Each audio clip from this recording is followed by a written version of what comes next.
chickpeas with red onions. So all you're gonna need this time is some chickpeas, and you're gonna have them in a can that looks just like this.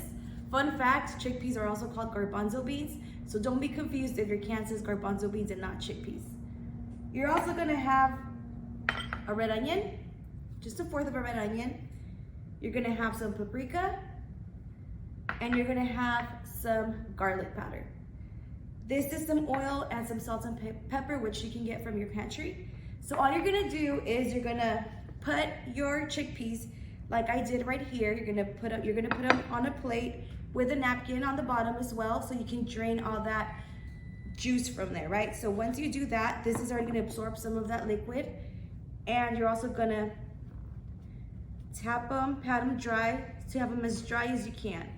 And this is so your chickpeas can be crispy. So you're gonna do this until they're all dry.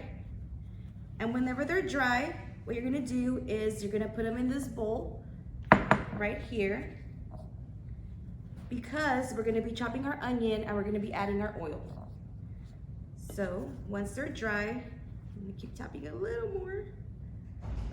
Okay. I'm gonna add the rest in here. I'm gonna grab my napkin, I'm gonna put it in here. I'm gonna throw this away. And now I'm gonna grab my red onion right here, which red onions are really, really good for us. They have a lot of anti-inflammatory properties and they have antimicrobial properties. So they're gonna be really good for us. So what we're gonna do is you're gonna peel the top layer of the onion. You don't need to be eating this. It's not gonna taste good. The texture is not gonna be good if you eat that.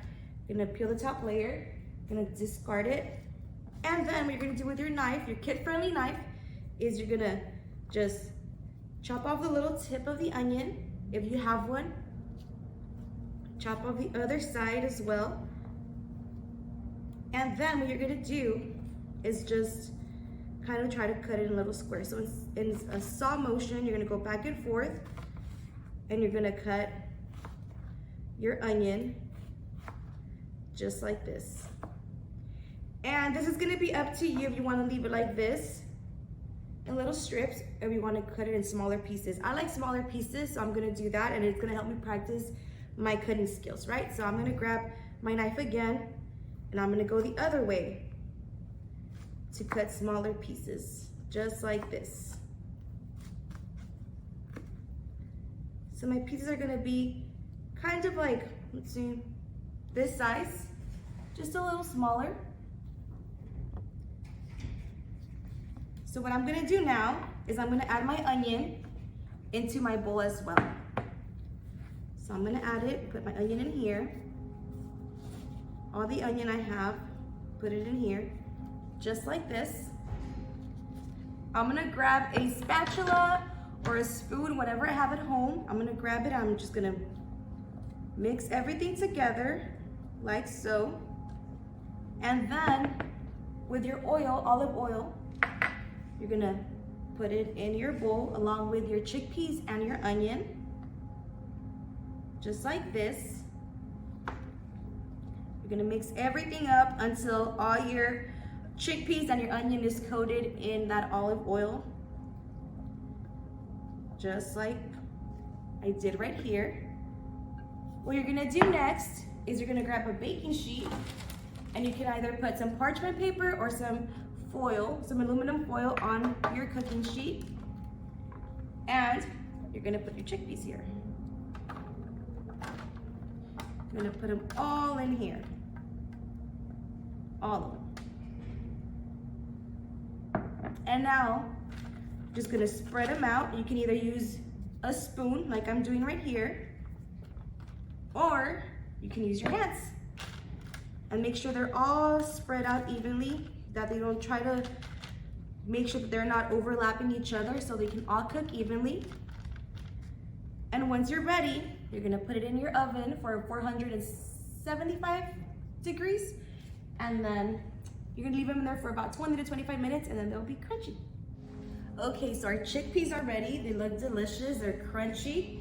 So I left them for about 30 minutes because I like mine to be a little crunchier than normal, but it's up to you. I would say 25 to 30 minutes would be ideal. So what I'm gonna do now, you're gonna let your chickpeas cool for another 10 to 15 minutes because you don't wanna burn yourself. So what I'm gonna do next is I'm just going to add my garlic powder in a bowl, salt and pepper in here as well, and some paprika. Just make sure you get as much out as possible.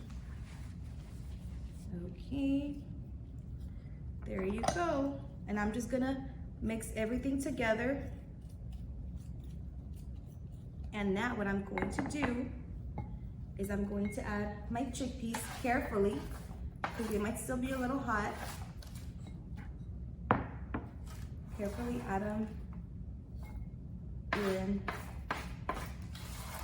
my bowl. And since they have some oil on it, the seasoning will stick to our chickpeas. So I think my chickpeas are good to go. So I'm just gonna throw them in here along with my onion. Don't forget your onion. Onion's really good when it's roasted, so I highly recommend you do not pass out on the onion. Pass up on the onion. There you go. Here you go. So I'm just going to grab everything and just use my spoon or your hand, whatever you prefer. Don't be afraid to get dirty. I always say that. Don't be afraid to get dirty. Kitchen is an art, and sometimes you have to get dirty. So I'm gonna use my hand. I'm just gonna mix everything just like this. And this looks delicious already, and I can't wait to eat these.